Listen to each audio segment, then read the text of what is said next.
na leo tuko hapa Serena, tulikuwa na tukio la alumni ambako tumekutana na wanafunzi wetu waliomaliza, waliohitimu miaka kuanzia tulipoanza chuo mpaka leo, takriban zaidi ya miaka 60, na tukutana nao hapa leo ili kuweza kuhamasisha, kuweza kushirikiana na sisi katika maeneo mbalimbali ambayo tumekuwa tunafanya katika mafunzo ya vitendo, katika ushauri wa kitaalamu, lakini pia kuweza kuhamasisha waje kuwa kama guest lecturers, lakini pia kuweza kuhamasisha pia kwenye upande wa resource mobilization.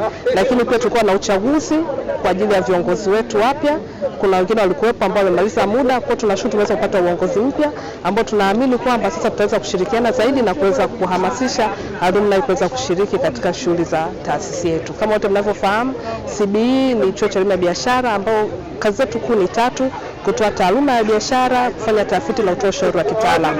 Kwa hiyo tunategemea kwamba alumni tutaweza kushirikiana nao wote katika maeneo haya ili kuweza kuwalea wanafunzi wetu waweze kujiajiri wakiwepo chuoni na kuweza kuajiri wengine, na hata wakihitimu waweze pia kwenda kushirikiana na alumni wetu katika kusukuma gurudumu la maendeleo.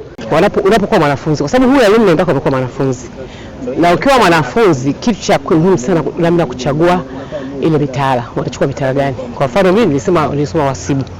Sasa unajua unaunganisha ajira na unachosoma na ajira. Sasa kuna mitaala ambayo inajulikana kabisa, ukisoma mitaala fulani ajira zake ziko rahisi zaidi kupatikana.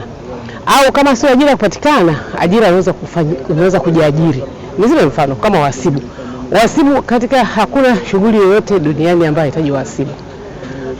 Hapa basi nzuri kama chuo cha biashara na kozi ya metrology, mambo ya vipimo.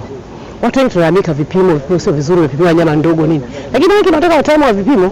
Kwa hiyo nataka niseme kwamba kwa wanafunzi, mimi nakuwa alumni kwa sababu nimechagua kozi ambayo itanisaidia kujiajiri au kuajiri. Sasa hiyo ni moja katika wanafunzi wakati tunakuwa na nafasi ya wanafunzi. Sasa kila alumni nikishabatia kwamba alumni mimi nina nafasi ya kusaidia chuo au shule nilikotoka kusoma ili kwanza niwe mfano bora nikiwa huko nje. Mtu akiniona mimi au afurahi kwenda kusoma CBE. Tumekutana katika tukio hili la CBE alumni ambao tunakutana kwa ajili ya kwanza, huwa tunakutana kila mwaka kwa ajili kwanza ya kutengeneza na kutengeneza umoja na kutumia uzoefu tuliokuwa nao, kwa sababu CBE alumni yani watu ambao tuliopita katika chuo cha elimu ya biashara CBE tuliopita tupo tunahudumia sekta mbalimbali. Ndio chuo ni cha elimu ya biashara, lakini kuna watu wamesoma masuala ya procurement, kuna watu wamesoma masuala ya business administration, kuna watu wamesoma masuala ya marketing. Ndio sababu unavyoona hapo tupo watu ambao tupo katika kada mbalimbali. Sasa tunapokutana kama hivi huwa kunakuwa na thamani kubwa sana, na ni kitu ambacho kwa kweli tunashukuru sana uongozi wa chuo kwa maana ya kuwa wana coordinate vitu kama hivi. Na hata kwenye mapitio ya sera, so unajua ule mitaala ya elimu sasa hivi inapitiwa, ile ya CBE inapitiwa. Moja kati ya kitu ambacho huwa kinafanyika ni kutushirikisha wale ambao tuliosoma wakati huo, kitu ambacho huwa kinakuwa na mchango mkubwa sana. So unajua kila wanasema soko linaendana na wakati, yaani mahitaji ya wakati huo ni tofauti na mahitaji ya sasa.